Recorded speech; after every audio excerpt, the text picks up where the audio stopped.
I probably seen Willie 5 times in my entire life. You've only seen Willie Falcone 5 times. 5 times in my entire life.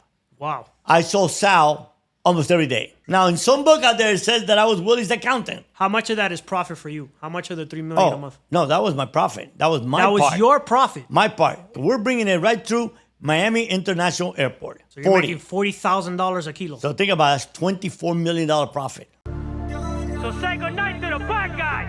You looking at the bad guy. This the last time that you ever see a bad guy like me. You don't have the guts to be who you wanna be.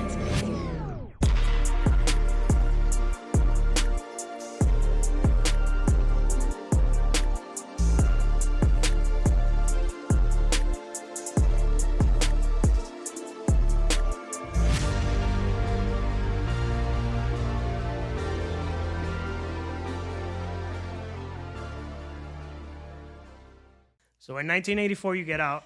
You connect back with Manny. He's waiting extradition in Colombia. You manage to get back in contact with him. Somehow he connects you with the new people that are in charge of the trade, Escobar, Ochoa, those guys. And then you connect with Dicky Lynn, right? So tell me about Dicky Lynn. So Dicky Lynn was just an unbelievable guy. Straight up, as a matter of fact, later on he got indicted and was given a life sentence and had many of his people turn on him. He never turned on anyone. Didn't testify against me or anybody. Just a great up guy.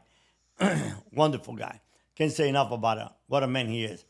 But so we started bringing in coke straight from Colombia all the way up to airstrips in Alabama and Louisiana.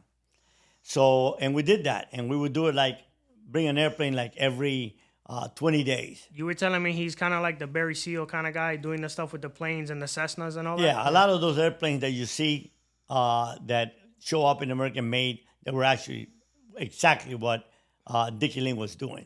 I don't know if they said that Barry Seal was doing that or not, but anyway, so interesting enough, because years later, I end up finding, and that's a great story, in Louisiana.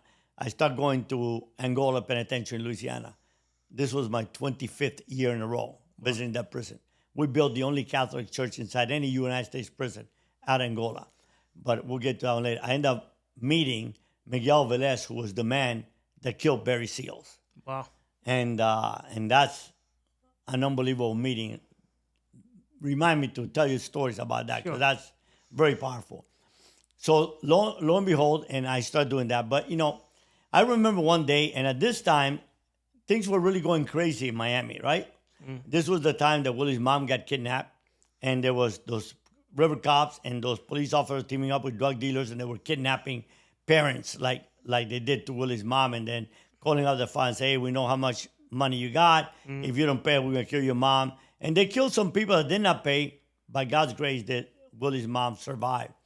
But I had people watching my mom's house. Right. And I remember one time in the middle of the night, I get a phone call from one of the guys in charge of my parents' detail. And he said, you got to come here and see this. So I go down there, and I'm thinking that something happened, right? So I call everybody that I could, and we literally invaded that little street between 87th and 89th Avenue and 20th Street.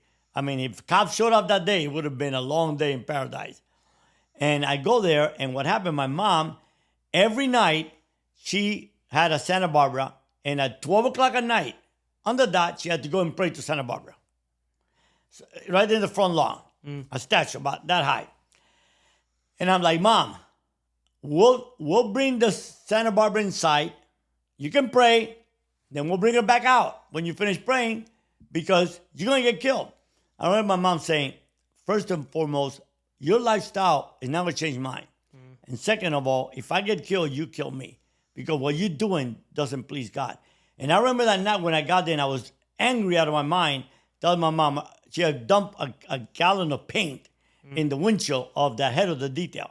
And I'm like, don't you realize that what you're doing is going to get me killed, or going to get me to kill a lot of people? And again, son, what you're doing doesn't please God. If you kill me, if I die, you kill me.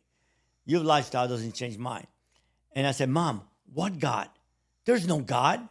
Where was God when we came from Cuba and we're going hungry? Where was God when you were laying in a hospital dying of cancer? Where was God when we gone through pure hell? Mom, you want to know who God is? I'm God. What does God can do? God has the power of life and death, so do I. God can buy and sell anyone. I can buy and sell anyone, all the way up to the White House. I am God. You know what's really sad, Nelson? That I really believed that I was God. And I believe that God complex is the complex you see with movie stars, that you see with athletes, you see with all these people. Because it isn't that I looked at myself in the mirror one day and said, wow, you're so handsome, you look like God, you must be God. Is that the world made me feel like I was God.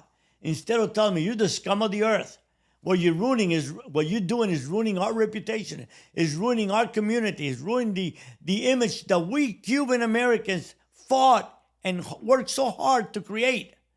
You're just brushing all that away with just decisions. They don't. And that's what happens. But you know, the most powerful prayers in the world are the prayers of a mother. And she prayed and she told me, son, my God is going to change you. And I just didn't believe there was God. I thought I was an atheist. In prison, if I see you with a Bible, I throw it in the garbage can. You know, because to me, there is no such thing. I had busted my life. I had risked my life. I had beat all kinds of odds. I survived tortures. I survived airplane crash. I survived being shot at one time. And here I am. So if there's a God, there ain't no God. Anyway, but it started dwelling in me. And inside of me, I was in turmoil. I wrote a blog one time and said, look, I'm 22 years old. I make $1 million to $3 million a month. I date the most beautiful women in the world. I got jets, $1 million worth of car, mansions, and I want to die. I want to die. My life had no meaning. My life had no purpose. So when we glorify the Sal and Willies and the Jorge Valdes of the world for who they were, we're not glorifying anybody. We were nothing. We were the scum of the earth. We were young kids that had unbelievable talent to make it legitimately. And we squandered that away, and we squandered the reputation of our entire race, of our families, of our children, in search of what? A fleeing dollar that's worth nothing? What is that dollar worth? It has no worth at all. And a series of things happened. One day, I was supposed to go to California, like I went every month. And when I went to get in my jet, I started to throw up. And I would go there 8 o'clock in the morning, my jet, have my breakfast ready in the airplane. And I went inside my hangar and went to the bathroom, composed myself. I thought it was okay. When I went to get up again, now I had diarrhea. And I'm like, man, I just can't go today. But they were waiting for me. So I tell Eddie, my right-hand guy, I said, Eddie, you go and tell him I'll go back next week. And they killed him. They were waiting to kill me, and they killed him. You know, I have his brother in my documentary. Years later, his wife reached out to me on Facebook and said, hey, I've been following you for a long time. I admire what you're doing. My husband is a great man, but he's never found closure with the death of his brother, Eddie. And it shocked me because I didn't even know Eddie had a brother. Eddie was my right-hand man. He was like my shadow. I mean, wherever I went, there was Eddie behind me. And would you talk to him? And I did. And he said to me, I know that you paid a house for my sister-in-law and took care of their kids' education, and you paid for the burial because we were very poor. But my dad was a young man, and he could never get over the death of my brother, and he died in 5 years. Wow. I called the brother up one day, and I said, you want to find closure to your brother's death, make it worth something? He said, sure. I said, come on my documentary. We'll blot you out and tell the world that there are victims to the choices that we selfishly made.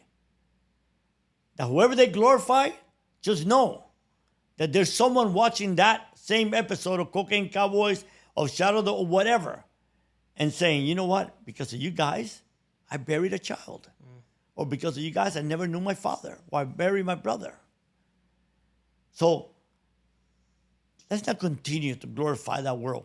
That's why I don't give a damn whoever goes out there and says that they're the biggest drug dealer that ever existed, that I was their accountant, that I was nobody. I don't care, because I was nobody.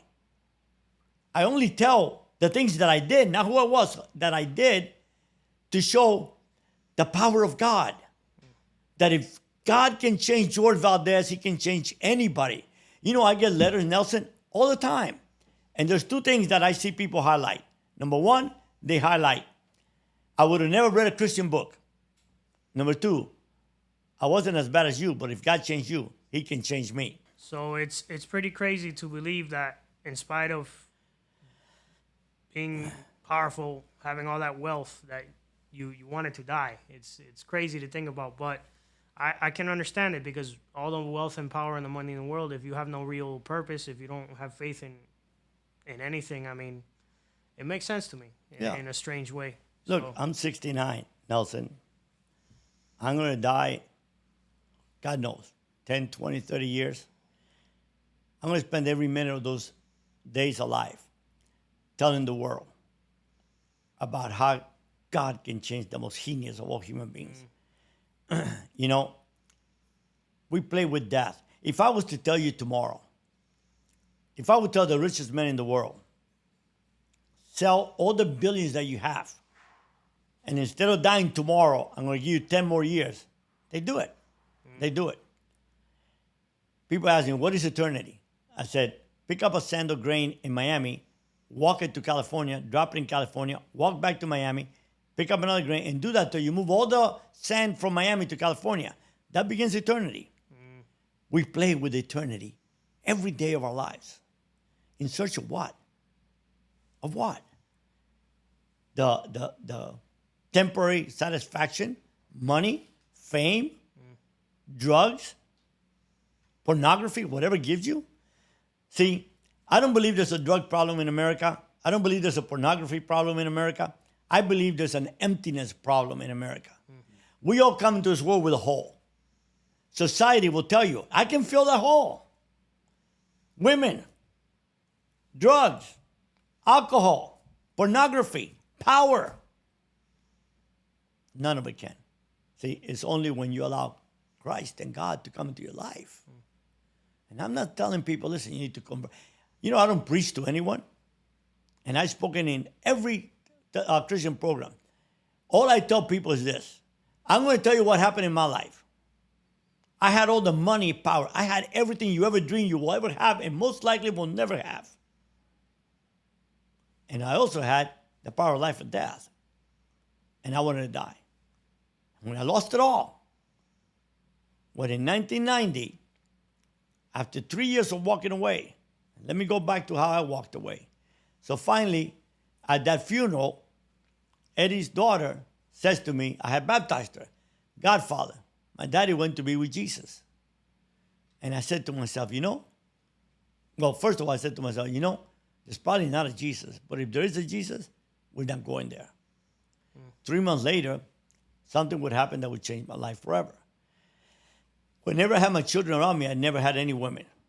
I dedicate my whole time to my children. So this weekend, it wasn't my weekend to have my children. So I am partying with some Hollywood celebrities. And I had all these beautiful women, actresses, and porn actresses in my house. And I had an enormous bedroom. And in the middle of the night, my head of security calls me and says, hey, your ex-wife just dropped your daughter here. And I was like, so I said, okay, bring her. And I called the nanny, and I said, take her to her room. In the morning, I'll have breakfast with her. And I went back. In the middle of the night, she gets up and starts knocking on my door. Wow. Saying, Daddy, it's Crystal, because she slept with me. And I tell you, it's an experience I can't even ever remember. A guy that ice ran through his veins, a guy that feared nothing, suddenly I felt so filthy and dirty, because he was the only thing in my life that was pure and holy. And if I opened the door, I would contaminate her. I chased all the women out the window. I went back to the shower, and I was trying to scrub the filth off of me, and I couldn't. Went underneath my sheets, and when I thought she had stopped crying, I went to get water, and she was in the floor crying. And I said, my life will change today. And I had no idea what that meant or how that meant. But I do know something. If I'm going south, I'm going to go north. If I'm going east, I'm going to go west. And the first thing I was going to do, move out of Miami. Miami, a city that I loved so much that I thought the sun rose and fell in Miami. Didn't go back for 3 years. Wow. Made a call in the middle of the night and said, I'm out. Called my mom and I said, I'm out. And I remember my mom telling my dad, Jesus heard my cry. And I said, what Jesus? It was Crystal. It was not Jesus. And I thought I'd be killed. We didn't have a pretty good retirement program. Yeah, short lifespan. So I hired this guy to come teach me karate. You know, I had done karate for years before. And now I'm in my ranch. I'm not going out of the ranch. You know, I felt like I'm inside a glorious prison that I built. And I've always exercised all my life. So I hired this guy to come.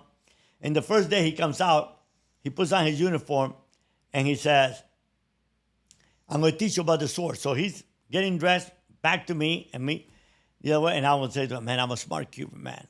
I picked the best karate teacher. He's going to start teaching him about weapons, man. We're not going to waste time with just punches and kicks. We're going to get right into weapons. And he turns around, pulls out a Bible. And I was so angry and irate. I said, I don't believe in that book. I don't believe what the book says. So tomorrow you take that book and bring the real sword. I'm paying you a lot of money. He got up in my face this close. First person in many, many years. I said, young man, what I got to give you, you got no money to pay. I said to myself, man, this guy's a 7th-degree black belt. He's going to start whooping Jesus into me and I'm going to pay for it? Bullshit. I said, all right, man, waste your time. After 2 hours of our lesson, you can read whatever you want while the steam room is heating up. And he did for 3 years. 3 years. See, in life, we live in a fast world. Fast car, fast women. In faith, fast conversion. We don't invest time in people's lives. We give up. This man didn't. So I tried everything I could to get him to stop coming. People ask me, what did that guy say that made you change your life? I said, really nothing that he said, because the truth is, I was just getting over his ass whooping when he started reading the Bible. I could not even remember what he said, but everything he did. He lived in a very little world, and I lived in a very big world. But he had a joy that I couldn't find in my world, or that I couldn't buy, and I got money to buy anything. At this time, I'm making over $1 million a year legitimate. I was one of the most winningest quarter-horse breeders in the country. And I would ask him, why are you so happy? You got an old beat-up car. I'm sitting with $1 million worth of gimbalas in my driveway. You live in a little 1,000-square-foot house. I have a 10,000-square-foot mansion in a $20 million ranch. And you know what he said? He said, I have an intimate relationship with Jesus. And that blew my mind. Because I didn't have a relationship with anyone. How can you have a relationship with a ghost? You know? And when my book came out, his wife said, let me tell you a story I never told you. It was about 3 years, Tim coming to see you, and that day, he didn't want to come anymore. He got up, he used to get up at 5 o'clock in the morning and drive at 6 to be at your place at 8. And he started saying, I'm not going to go. And she's like, I didn't know what to say. I just say, Tim, listen to the Holy Spirit. And he's like, I am. He's telling me to get out. Tim, listen to the Holy Spirit. Terrico, if the Antichrist is coming, it's that man at that ranch. I've been witnessing to him for 3 years. He goes from bad to worse. Tim, listen to the Holy Spirit. He drives all pumped up to tell me that he's not coming back anymore. And when he comes to my gate, his car stopped. And he said it was the first time in his life he heard the voice of God say, Tim, who are you to give up on George? I have not. And 3 months later, I gave my life to Christ. And it's even funny how that happened. Because when I made a decision to change my life and follow God, I didn't believe he was real. It was my divorce. It was final. And my wife, July 1st, 1990, never forget. And my wife is dragging out my daughter. And I went into my room. And she was crying, Daddy, Daddy. And I went into my room and I got on my knees and I'm like, God, first and foremost, I don't believe you're real. Because I've always been very, always very inquisitive. Like, I don't believe anything unless It's really proven to me. Right. So, number two, if you are real, you're looking at me and say, you're so bad, I don't want you up here. But if you are the reason that man's got that joy, save me or kill me. You know how people say that? Or in some circles of Christianity, we say, oh, when you give your life to God, angels in heaven rejoice. Well, I guess my angels didn't understand Cubans because I didn't hear nothing. All I heard is that my life went from bad to hell. 3 months later, I get arrested. Mobile, Alabama. I walk in there. Jeff Sessions, who became Trump's attorney general, and the U.S. attorney said to me, Mr. Valdes, little money, lots of time. Lots of money, little time. My attorney had told me, I'm going to get you out because the only witness against you last night, the guy that testified in Dicky Lynn's case, just died in an airplane crash full of cocaine in an airplane that belonged to the DEA. And he made up a case about you. He lied that he took Dicky to Miami and one day, and you picked up Dicky at the airport, and then at 7 o'clock, Dicky comes back with $3 million and tells me, I didn't even take Dicky back, tells me, oh, look how much money George gave me. Anyone who's in the game knows that that don't happen like that. So anyway, that guy died. So Alan says to me, we're going to go play not guilty and you're going to walk. And I looked at him, I'm like, I have a problem. I said, here you are, a good Jew, telling me I'm going home. I'm giving my life to another Jew that ain't telling me nothing. But the truth is, I'm tired of lying. I'm tired of fighting the government. Statute of limitations run out on everybody. I got to come clean. I got to put this life behind. I can't be fighting the rest of my life. And he says, you're liable to get a life sentence. Even though when I committed my crime, statute of limitations had not changed. I mean, minimum mandatory laws had not come in yet. So literally, all I could have been given is violation of parole because they didn't catch me with nothing. I was under parole, right? I got 15 years sentence, served 5, had 10 years parole. Right. I'd already done 4. So, you know, you guys start all over again if you violate parole. So anyway, Jeff Sessions says to me, little money, lots of time, lots of money, little time. I said, you know how much money I got? I said, he says, no. He says, but I know who does. Opened the door and came in, DEA, FBI, IRS, and Customs. They knew how much toilet paper I consumed. Literally. They knew how much money my ex-wife was buying just at one store. I would give her cash for a reason. And yet she took out a loyalty card at Cachet in Miami. I bought $150 worth of dresses in 1 year. So called my dad and said, just give it to him, start all over again. They come out and says, we want it, $66 million. And I tell people, you know how fast it goes from being a multimillionaire and not to having a dollar? About 15 minutes of signing documents. Gave him my house in Vail, my house, all of my property, all the cars, the cash. I had a $6 million horse. I had $4 million worth of horses. So I go into the jail and I hear this guy say, Milky Way, Milky Way. I'm like, man, what the hell are you talking about? Mobile County Jail. He's like, man, you better buy them. They only offer them like every couple of months, and that's how you're going to supplement this shitty county jail food. I said, how much? He said, $1. Man, Nelson hit me like a slammer, like a sledgehammer. Holy cow. I was worth millions an hour ago, and I don't have $1 to buy a candy bar. That's crazy. But you know my mindset? I walked into the jail, and it was for the first time in my life. Something was happening. And when I tell you I went through hell, not only did I go to prison, not knowing I'm ever going to get out, my ex-wife disappeared with my kids for years. I didn't know where they were, and they were my whole life. The reason why I changed my life. And number 3, my father's diagnosed with cancer, and I might not see him again. Wow. So that is the task. A lot of times I tell people when something bad happens, or when you don't get something you want, and you pray, is perhaps because God has something bigger. For me, it meant stripping me to the bone of everything to realize I am nothing. I have nothing, but I will rebuild you. There's a verse in the Bible. it was funny because when I'm about to get out of prison, so I'm like, I'm going to become better. You know, I walked up to the guard, the intake guard. I'm like, I shook his hand. I'm like, thank you, thank you, thank you. He's like, what are you talking about? I said, man, for the next X amount of years, you are going to house me. You are going to feed me. You are going to clothe me. And you're going to give me time to study because I can't help nobody on the outside. So I'm going to be better. And I taught myself Greek. I came out of prison and I was the Greek assistant professor at the college. And that's where I met my wife, my most amazing wife, 28 years.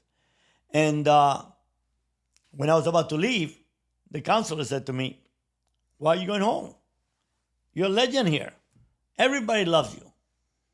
You got housing, food, all this stuff. Who's going to hire you? You're 39, about to be 40. Nobody's hiring convicted accountants. And I was joking. And I said to him, you know what the Bible says?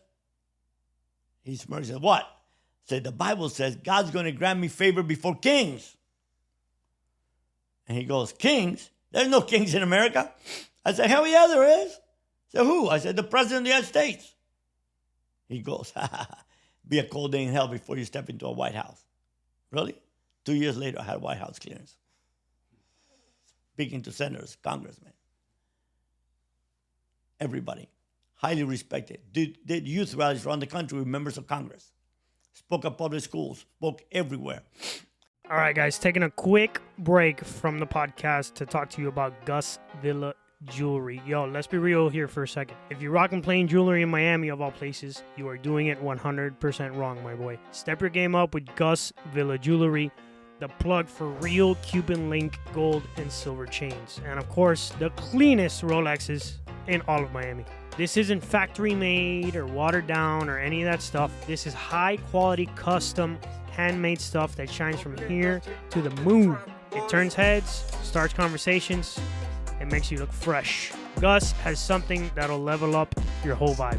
And because you're locked in here with us at Honor Among Thieves podcast, you're getting a hookup. Use the promo code Montana at checkout. Get 5% off your entire order. That's right, 5% off. Go check them out at GusVillaJewelry.com or pull up on them in the Diamond District down here in downtown Miami. GusVillaJewelry.com. Again, that's GusVillaJewelry.com. And tell them your boy Montana sent you. Gus Villa Jewelry. Now back to the podcast. And I went out and I met my wife at Wheaton College, you know, and she was beautiful. She's a gorgeous woman. And she's like, I got nothing to give you. My mom is cleans houses and my dad's a waiter. All I got to give you, she's a very committed Christian.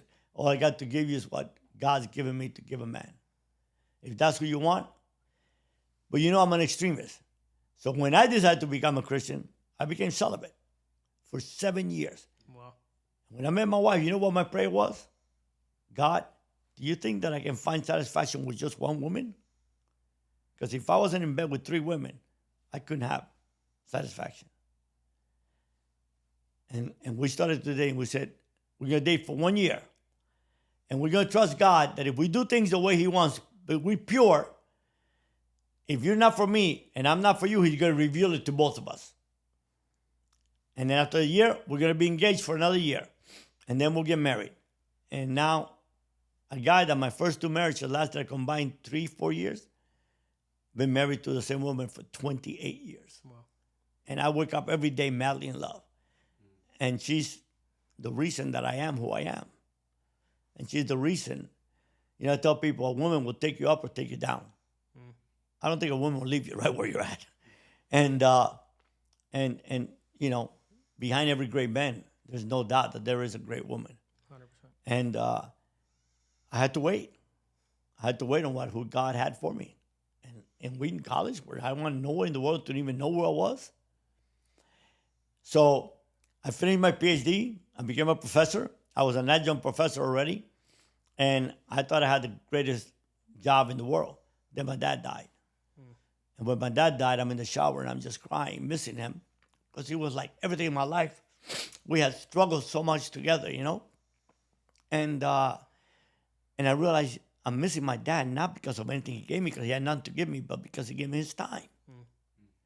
And I looked at my wife and I said, when you graduate, she was doing her master's. I said, when you graduate, I'm quitting my job as a teacher and we're moving to Georgia to be close to my 3 kids. What are you gonna do? I said, I have no idea, but I know God will supply. And we went. And when I went to Wheaton College, it was more expensive to rent a dorm than to buy a little house. And my dad bought me this little house, 700 square feet, $99,000. And mortgage, rent, everything was $580 a month. Mortgage, interest and taxes, $580 a month. So I'm living of the student loans. And when I was named a Hispanic doctoral student by the Pew Foundation, I was given $7,000 stipend every semester.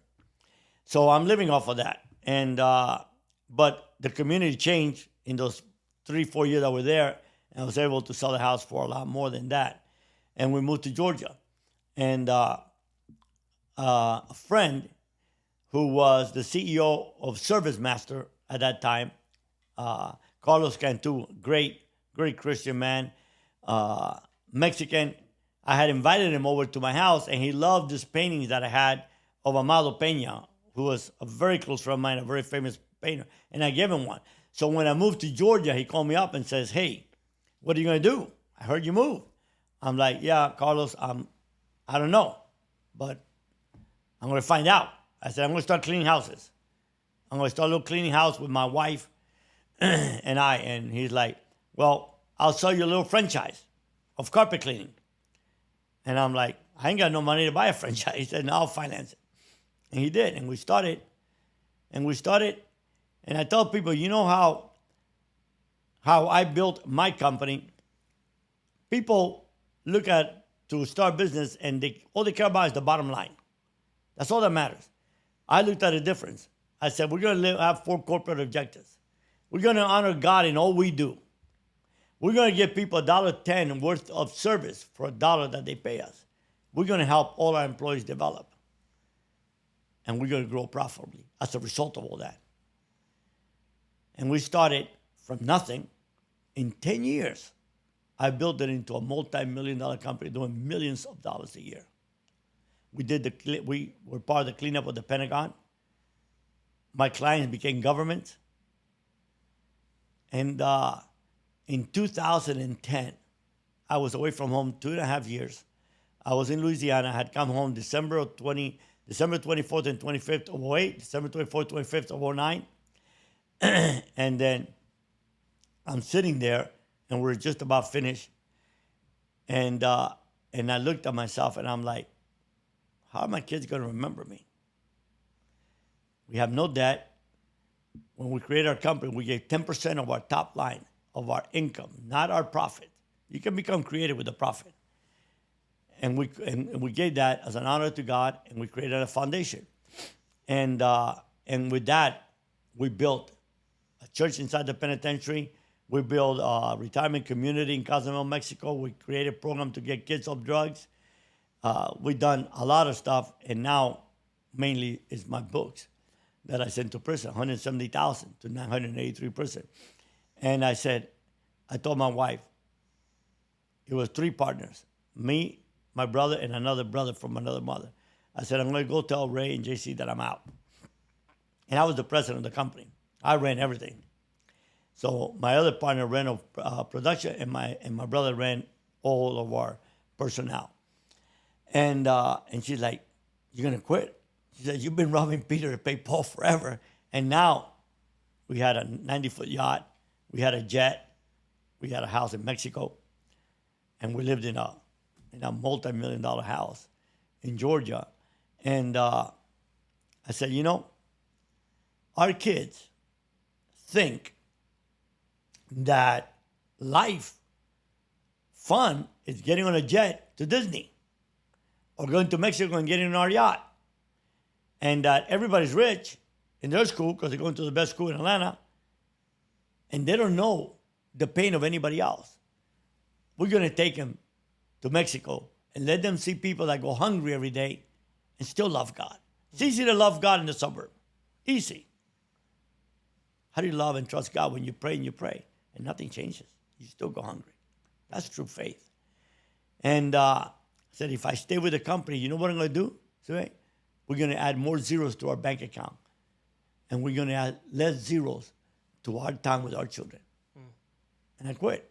And it wasn't hard. Because money is enticing, but I realized that I knew already what it was to go from multi-million to zero. And now here I am, a millionaire again, legitimate. But my life is empty still. I want to help people. I want to dedicate my life. You know, it's like people ask me every day, hey, if you tell more cartel stories, you're going to have 1 million followers, like the mob people do. I said, the mob people do that because they're broke and they need followers so they can get clicks. I don't need followers. I don't need clicks. And I don't need to help anyone glorify a life that should be looked upon as horrific. I want people to glorify God. I want people to know that they can change. I want families together. I want husbands not to leave their wives or to leave their children. I hate it when 52% of children are being raised by a single mom. Those are the true heroes. You know, why? Because of all the greed. Oh, I fell out of love. What the F does it mean I fell out of love? You went on a ladder that said love and you fell? No, love is a choice. You choose to love or not, you know? And you can change and you can be better. And grass is not greener on the other side. And if you have this girl that you're cheating on your wife with and you're going to marry her, well, just remember something. She's a cheater like you. So that's who you're going to marry, you know? And that's what I want. I want children to realize that, yeah, it's good to make money. I love making money. Don't get me wrong. But money cannot be the ends of things. You know, money's worth nothing unless you can impact another life. You know? So it's like the story about Miguel Velez. So I went one day to preach at that penitentiary. Angola, Louisiana, it was called the bloodiest prison in the history of America. That's where Dead Man Walking was filmed, right? 6,500 men all sentenced to life or death, right? Stabbings daily. Notorious. After I finished preaching there, the warden used to transmit the messages throughout all the cell. So a guard comes at 2 o'clock in the morning and says to me, Dr. Valdes, there's an inmate in CCR, which means continuous cell restriction. That means they're locked down in a 4x8, 7 days a week, 24 hours a day. They get out 3 days a week for 1 hour and wants to see you. Would you go talk to him? I'm like, sure. I go there and I see this man and he's got this board, tremendous artist, and it's the Virgin Mary playing chess with the devil. And the Virgin Mary is like a stripper, dark. He says, I know who you are. You think people like you and I can change? I said, yeah. I'm convinced we can change. He says, I don't. We've done so bad that we can't change. I said, well, I disagree. I visited that man for about 19 years, 3 times a year. And I would write to him. And he began to change and began to change. And eventually, he decides that, yeah, God can forgive me. I get him out of the continuous cell restriction into the compound. And I get a call one day from the warden. He says, you need to come see Miguel Velez. So if you look at the movie American Made, the guy that comes and kills Vericillo, that's him. He was so crazy that Pablo told him, I'll give you $1 million if you kill him and $3 million if you bring him alive. He's thinking that he's going into an army base because Vericillo was at the Salvation Army halfway house. But he's thinking, it's an army base. I don't give a shit. I'm going to go and kill this guy in there. That's how bad this guy was. Very educated. Master's degree in architecture. And the warden called me and says, 50 years old, Miguel has got cancer, and we detected it, and it's completely salvageable. But he don't want no treatment. You need to come talk to him. Because they were afraid that the family would sue because. I said, I'll go, but I know what he's going to say. He said, what? He said, he's going to tell me, George, God's forgiven me, and because I've changed, he granted me early parole. And I'm ready to go. I went to see him, and that's exactly what he said. And we were building the church. He tells me, now he's dying. I have another inmate wiping his butt when he goes to the bathroom. I mean, like really, really bad towards the end. And he's like, I want to paint the altar. I'm like, paint the altar? Can't even wipe your ass, man. What do you mean paint the altar? I want to paint the altar. So I go tell the warden, and the warden laughs. And I said, Warden, let's just take him in the wheelchair, put a brush in his hand, and let him just throw some paint on the wall. All right. We take him there. And this guy gets out of that chair like if he was 20 years old and begins to start painting that altar. And he's moving up and down scaffold. And we're like, oh, my God, God healed him. What a miracle. This horrible guy who had killed over 50 people, this horrific killer, now God's forgiven him. And look at him, he healed him. He painted the most beautiful altar you've seen. And 2 days later, he died. Our days are numbered, man. Most definitely. The only day that's promised, the one we're here right now. When I tell people, say, when the pages of history are written, will history ever remember your name? Or do you even give a damn? History doesn't remember. Ask your kid who Mellon was or the Vanderbilts. Most of them have no clue. History doesn't remember people because they created great fortune. History only remembers those who have impacted another person's life. Yep. And we can all do that, man. No matter how much we're hurting, someone very close to us is hurting more. Our neighbor, our workforce, whoever. We can make a difference in someone's life. Sometimes all it takes is just wanting to listen. People are hurting. People are hurting big time. And we are so divided. So divided. Over what? Over cults. Makes no difference. Like I tell my kids, I don't give a damn who the president is. Whoever becomes the president that year, whether I hate him or like him, I will pray for him. That's why the Bible tells me, pray for those in authority. But I'll pray for him because I want him to succeed. Even though I so badly wanted someone else to win. Now, that person, whether it was Clinton, Obama, Bush, Trump, is my president. And I will pray for him to succeed, because if he succeeds, we succeed. But at the end of the day, I tell my children, not only going to make a difference in your life. You want to succeed? Sacrifice. Bust your ass. Do what others won't do so that you get to do what others can't do. I walked out of prison dead broke, and I made millions, legit. And I live a hell of a life. I have no debt. I'm about to go on a 45-day trip in my van with my wife, hiking across Alaska. And, you know, I get letters every day from people, life change. I don't have to write cartel stories. If I tell anything that I did in the cartel, it's only with the reason of teaching a principle about it. You know, if I tell a story about Pablo, it's to teach that ego will get you killed. You know, and all of them, they're gone. But I'm here. And I walk a free man. And I walk the streets. And I can walk into Washington, Republicans and Democrats, and they respect me. And I can walk anywhere, and people respect me. And my children don't have to bow their heads because of their father. And I don't have to live in a foreign country hiding. And I thank God I'm not in a prison dying. I served 10 years. Not enough for what I did. I thank God that I was able to change and to realize. And I thank God for the prayers of my mother. And I ask God to forgive me for the pain I gave my parents. And I urge people, when you look at this podcast, learn and try to spread the news that we come from a generation, Cuban, of hardworking, honest people.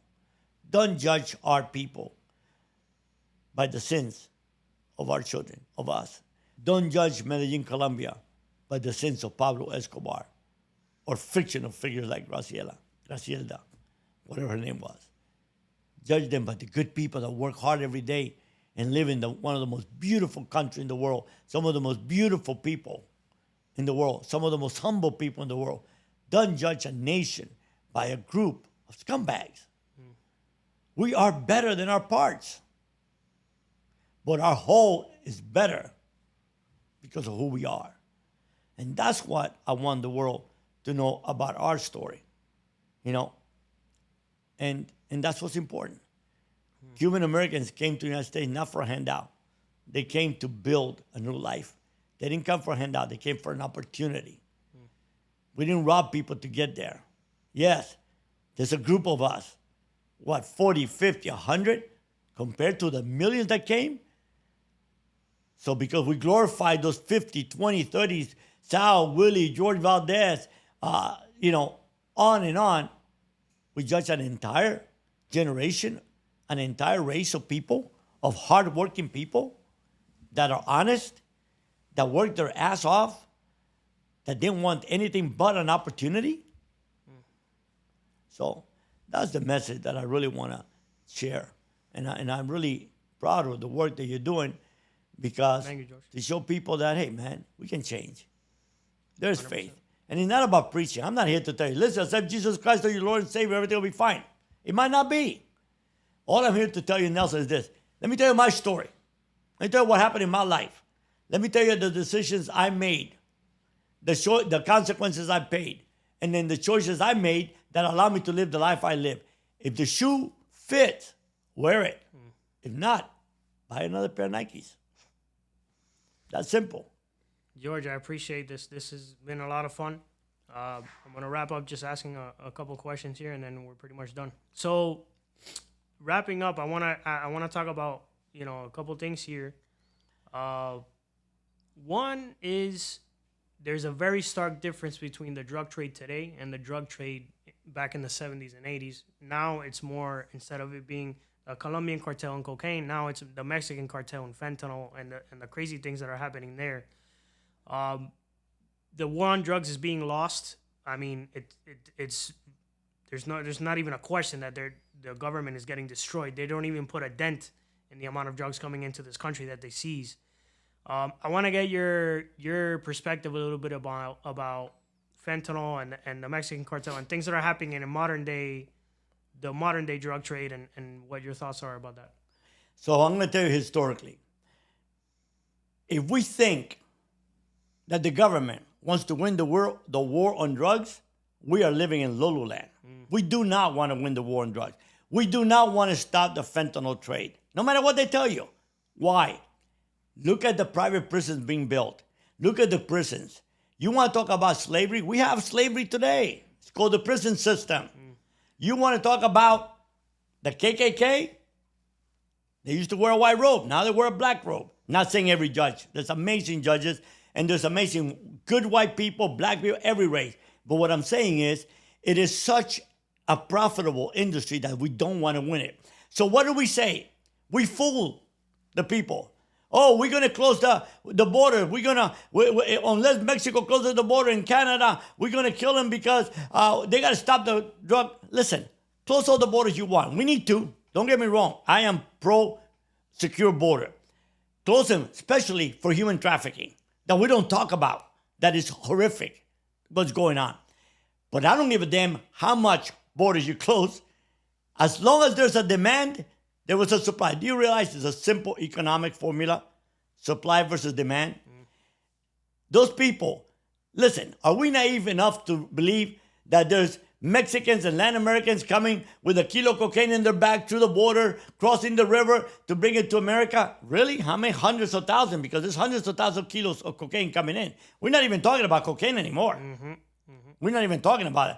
Look at, when I was there, the price of cocaine was anywhere between 60 and 70 and 40, man. Now, I don't know what it is, but I heard in the teens. So that just tells me that there's a lot more than there was before because the demand hasn't stopped. Number two, the fentanyl crisis. Until we realize, and we can win the war on drugs, and we can stop the fentanyl crisis. And I'll tell you, I'll give you a perfect example of one that I saw with my own eyes that I was doing and that we can do.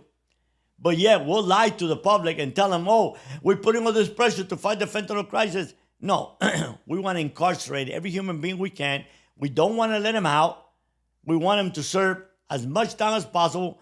And you, the taxpayer, that can't afford medicines, can't afford eggs, can't afford nothing, are paying $70,000 a year to keep a man in prison. Kids that are not criminals. They might have sold drugs. They might even sold fentanyl.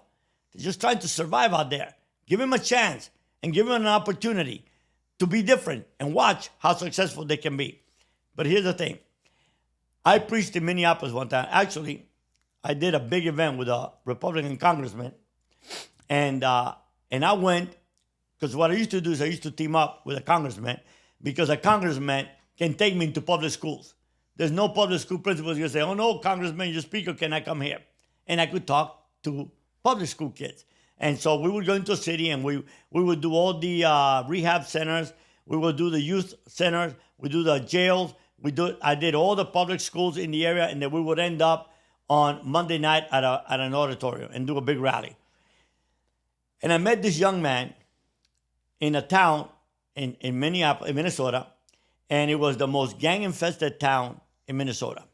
And he wanted to get his brother out of the gangs. He had been in prison, like you and I, and you don't want your brother to ever go back. So he wanted to, and he took an all-abandoned building and created a youth center. No money, hardly no money.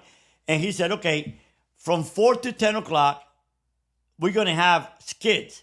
We're going to have games. We're going to have TV. We're going to do all kinds of activities. And between 6 and 7, 6:30, between 6 and 6:30, we're going to have a Bible study in a skit. But we're going to talk about it. You don't have to be here during that time. You can leave and then come back after that. In 1 year, he stopped all the gangs in that city, stopped all the drug trade, stopped everything. Because people had hope, had an opportunity. And now these people that were gang members now were protecting that youth center.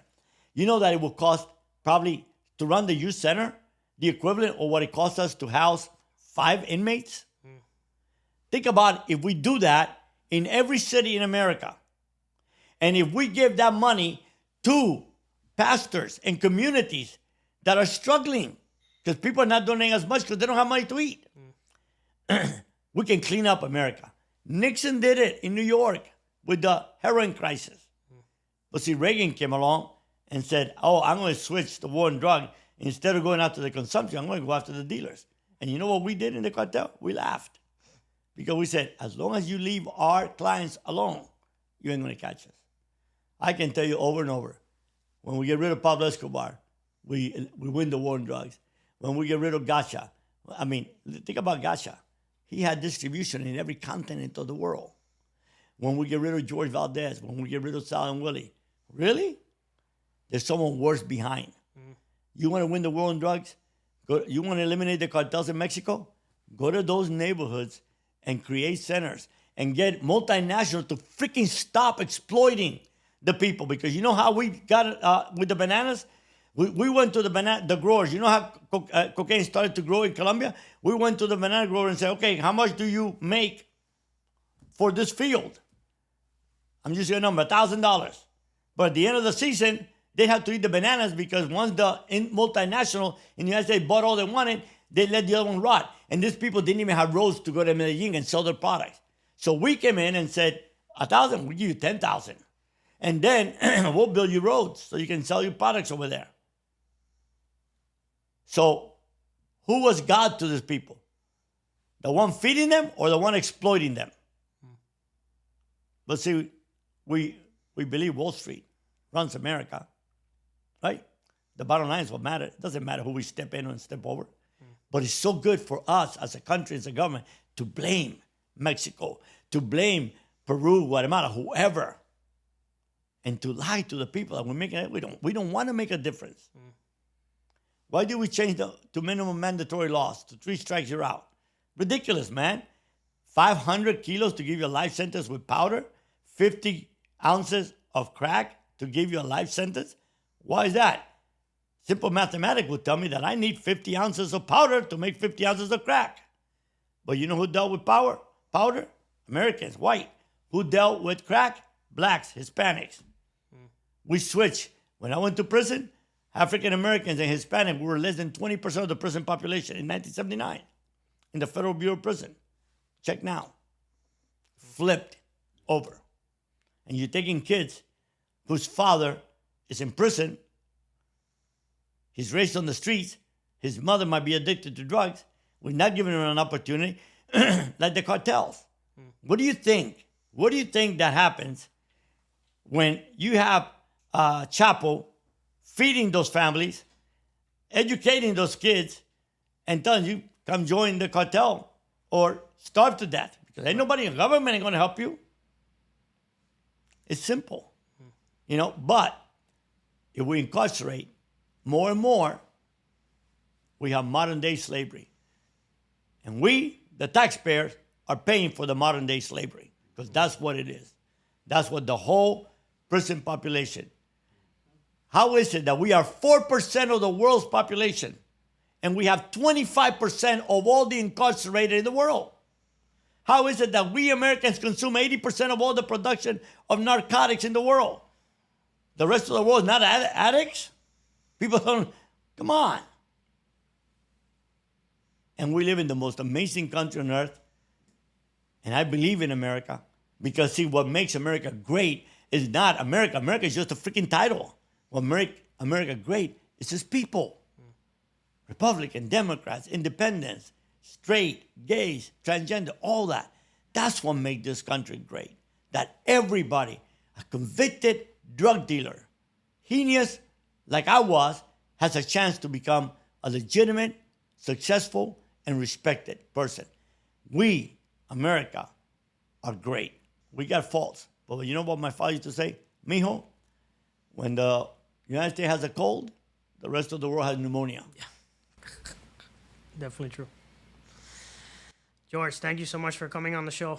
I usually wrap up asking the same 3 questions to all my guests. So, do you believe in redemption? No doubt. Do you believe you've been redeemed? Without a doubt. That's what I like to hear. My walk is not what I tell people. The guy that brought me to Christ is not what he told me. It's what he showed me. I don't want to tell the people about my redemption.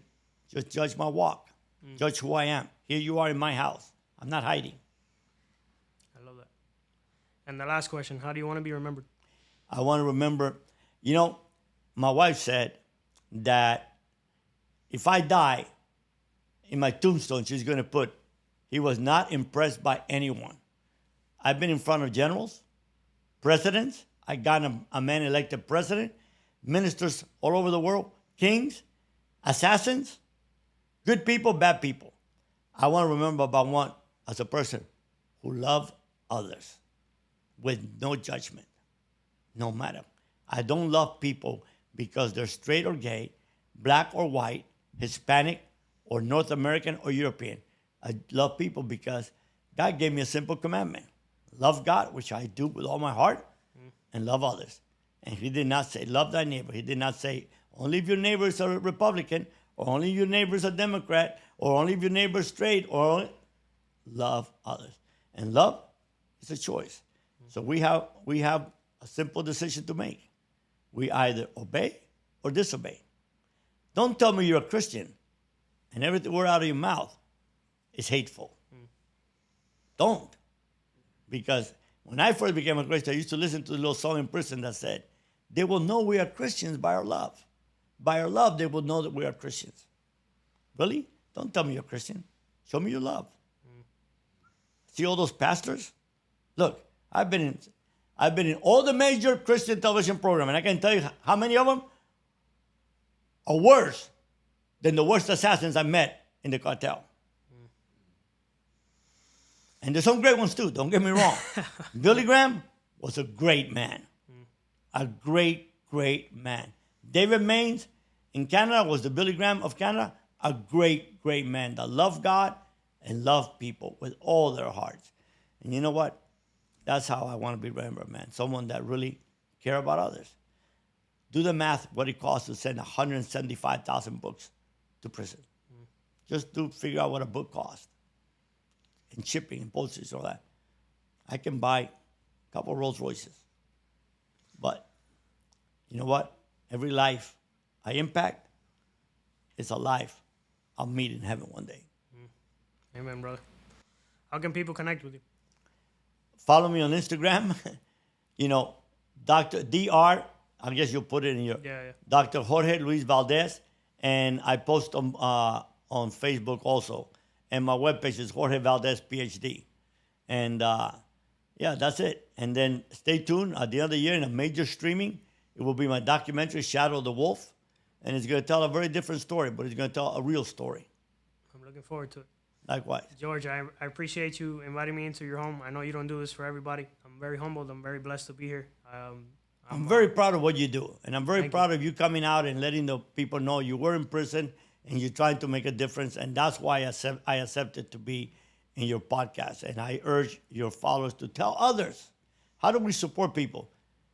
Everybody knows somebody. You know how we build a cartel? One person recruited 2 people. And each of those recruited 2 and 2. Imagine how exponential. So if your followers tell 2 other friends, and then those 2 tell other 2 on, you should have more followers than many, many podcasts that are out there.